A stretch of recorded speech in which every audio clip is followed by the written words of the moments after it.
शनिवार को सुनी जाने वाली हनुमान जी की कथा। बहुत पुराने समय की बात है। एक साहूकारनी थी, उसका बेटा और बहू थे। पति की मृत्यु युवावस्था में ही हो गई थी और इस तरह उस साहूकारनी का रोज का नियम था, वह हनुमान जी के मंदिर में जाया करती थी और साथ में पूरी, हलवा और चूरमा बनाकर ले जाती थी और हनुमान जी से कहती, कांधे सोटो लाल लंगोटो, हनुमान जी खायो चूरमे, और रोटी मैंने तुम्हें दिया जवानी में, तुम मुझे देना बुढ़ापे में। अब क्या था, पूजा करने के बाद वह साहूकारनी अपने घर आई तो उसकी बहू बोली, सासू जी तुम चूरमा लेकर कहाँ जाती हो रोज? वह साहूकारनी बोली, बहू बालाजी के मंदिर में जाती हूँ। बहू बोली, मंदिर में तो नहीं जाती हैं आप, हमें तो लगता है कि आप अपने खाने के लिए रोज चूरमा और हलवा पूरी बनाती हैं और चोरी छुपे कहीं जाकर खा के आ जाती हैं। प्रिय भक्तों, सास अपनी बहू की बातें सुनती है, उन्हें बहुत दुख होता है। यह दुख होता है कि वह भगवान की भक्ति करती है और उसकी बहू उसे चटोरी कह रही है। अब क्या था, दुख के मारे वह जाकर अपने कमरे में सो जाती है। सोते सोते 5 दिन हो गए। हनुमान जी सपने में आए और बोले,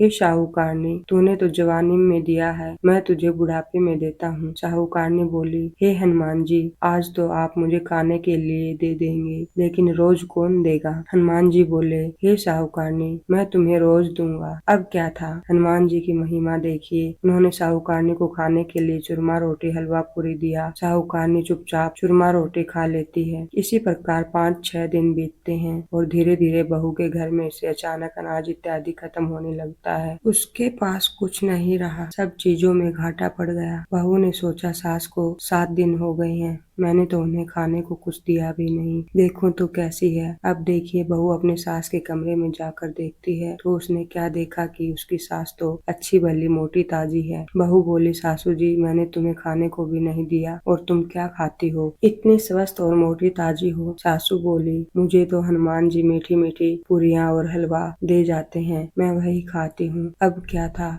बहू सास के पैरों में गिर गई, उसे पछतावा हुआ। वो बोली, हे सासू माँ, हम तो तुम्हारे भाग्य का खाते हैं, हमारे घर में तो कुछ भी नहीं रहा। मैंने आपको खाना नहीं दिया, मैंने आपकी भक्ति को झूठा समझा, आपको चटोरी कहा, इसलिए भगवान ने मुझे दंड दिया है। 7 दिन के अंदर ही हमारे घर से अनाज धन इत्यादि सब खत्म हो गया। हे सासू माँ, अब आप ही सब कुछ संभालिए, मुझे आपकी भक्ति पर विश्वास हो गया। आपने हनुमान जी को भोग लगाया जवानी में और हनुमान जी ने आपकी वही भोग बुढ़ापे में लौटाया। आपका पेट भरा। हनुमान जी की महिमा अपार है, कोटि कोटि प्रणाम। प्रिय भक्तों, अब क्या था, उस सास ने खुशी खुशी घर की सारी जिम्मेवारी संभाल ली। सास यानी कि वह साहूकारनी हनुमान जी को रोज चूरमा रोटी हलवा पूरी खिलाया करती थी, हलवा पूरी चढ़ाया करती थी। फिर घर में बहुत बरकत होने लगी और खूब धन धान्य आने लगा। हे हनुमान जी महाराज, जैसी कृपा आपने साहूकारनी पर की, वैसी कृपा सब पर बनाए रखना, सबके घर के अन्न धन के भंडार भरे रखना।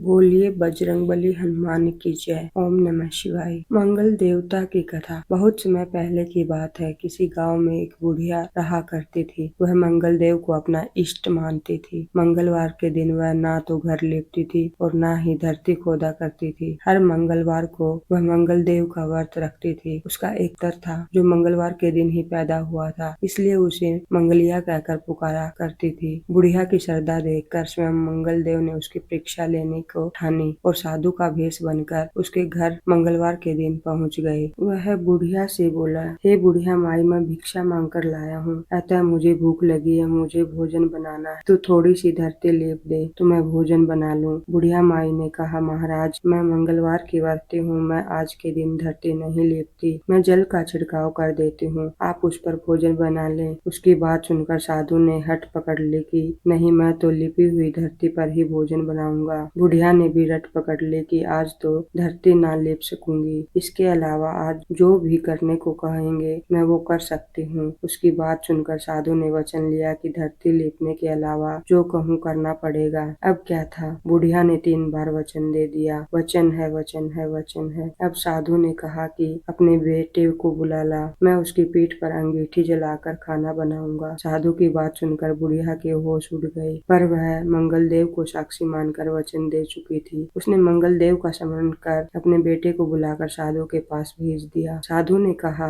माँ तू ही अपने बेटे को लिटा और अंगीठी सुलगा ले। बुढ़िया ने मंगल देव का स्मरण करते हुए बेटे को ओढ़े मुँह लिटाकर उसके पीठ पर अंगीठी जला दी और साधु महाराज का खाना बन गया। तब उन्होंने बुढ़िया को आवाज दी और कहा कि अपने बेटे को बुला ले, वह भी तो भोग ले ले। बुढ़िया ने हैरान होकर कहा, महाराज अभी तो आपने उसकी पीठ पर खाना बनाया है, अब वह कहाँ से आएगा? उसके तो प्राण छूट गए होंगे। आप कृपया भोजन ग्रहण करें और यहाँ से जाना हो तो जाएं, मुझे और दुखी ना करे। साधु ने हठ पकड़ ली कि अपने बेटे को आवाज दे दो। साधु की बात सुनकर बुढ़िया ने जैसे ही कहा, मंगलिया ओ मंगलिया, उसका बेटा दौड़ता हुआ चला आया। बेटे को देखकर बुढ़िया आश्चर्यचकित रह गई। तब साधु महाराज ने कहा, माँ तेरा व्रत सफल हो गया। तेरी अपने इष्ट देव में अटल श्रद्धा है, इसलिए आज के बाद वे हर तरह से आपकी रक्षा करेंगे। तुझे कभी भी कोई कष्ट नहीं होगा। ऐसा कहकर मंगल देवता अपने असली रूप में आ गए और बुढ़िया माई को दर्शन देकर उन्हें कृतार्थ किया।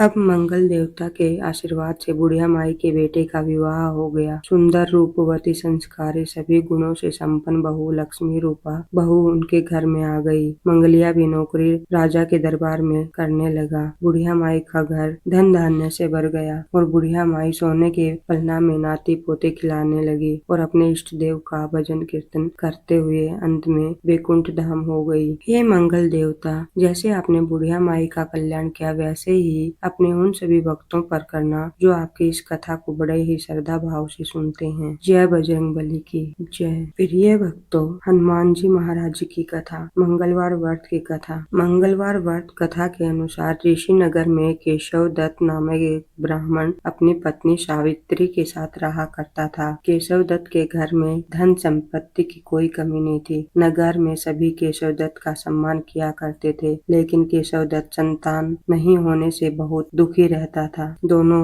पति पत्नी मंगलवार को हनुमान जी की पूजा किया करते थे। विधिवत मंगलवार का व्रत करते हुए वर्ष बीत गए। ब्राह्मण बहुत निराश हो गया, लेकिन उसने व्रत करना नहीं छोड़ा। कुछ दिनों बाद केशव दत्त हनुमान जी की पूजा करने के लिए जंगल में चला गया। उसकी पत्नी सावित्री घर में रहकर मंगलवार का व्रत किया करती थी। दोनों पति पत्नी पुत्र प्राप्ति के लिए मंगलवार का विधि पूर्वक व्रत करने लगे। सावित्री ने अगले मंगलवार को व्रत किया, लेकिन किसी कारणवश उस दिन सावित्री हनुमान जी को भोग नहीं लगा सकी और उस दिन वह सूर्यास्त के बाद भूखी ही सो गई। काम की अधिकता के कारण उससे यह चूक हो गई। अगले दिन मंगलवार को हनुमान जी को भोग लगाए बिना उसने भोजन नहीं करने का प्रण कर लिया। अब क्या था, 6 दिन तक सावित्री भूखी प्यासी रही। 7वें दिन मंगलवार को सावित्री ने हनुमान जी की पूजा की, लेकिन तभी भूख प्यास के कारण सावित्री बेहोश हो गई। हनुमान जी ने उनसे चौपन में दर्शन देते हुए कहा, उठो पुत्री,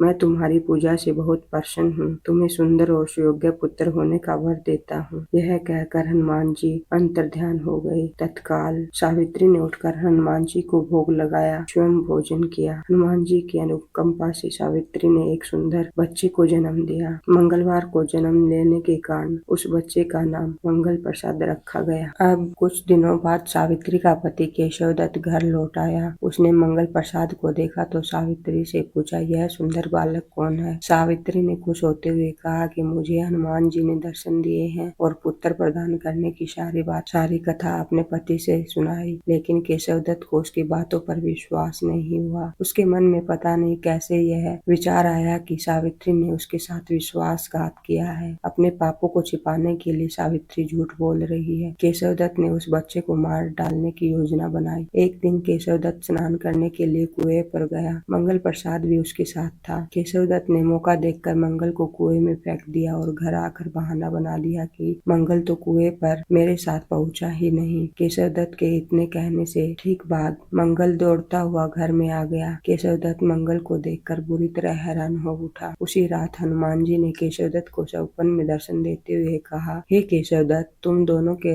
मंगलवार के व्रत करने से प्रसन्न होकर पुत्र जन्म का वरदान मैंने दिया था, फिर तुम अपनी पत्नी पर शक क्यों करते हो? उसी समय केशव दत्त ने अपनी पत्नी सावित्री को जगाकर उससे क्षमा याचना की और अपने सौपन के बारे में बताया। केशव दत्त ने अपने बेटे को हृदय से लगाकर बहुत प्रेम किया। उस दिन के बाद सभी आनंद पूर्वक रहने लगे। मंगलवार का विधिवत व्रत करने से केशव दत्त के सभी कष्ट कष्ट दूर हो गए। इस तरह जो स्त्री पुरुष विधि विधान के अनुसार मंगलवार का व्रत करके व्रत कथा सुनते हैं, हनुमान जी उनके सभी कष्ट दूर करते हैं, घर में सुख संपत्ति का भंडार भर देते हैं, शरीर के सभी कष्ट दूर हो जाते हैं। जय बजरंगबली हनुमान की। प्रिय भक्तों, आपको यह कथाएं कैसी लगी? अगर अच्छी लगी हो तो वीडियो को लाइक करें, शेयर करें, चैनल को सब्सक्राइब करना न भूलें। जय बजरंगबली। ओम नमः शिवाय।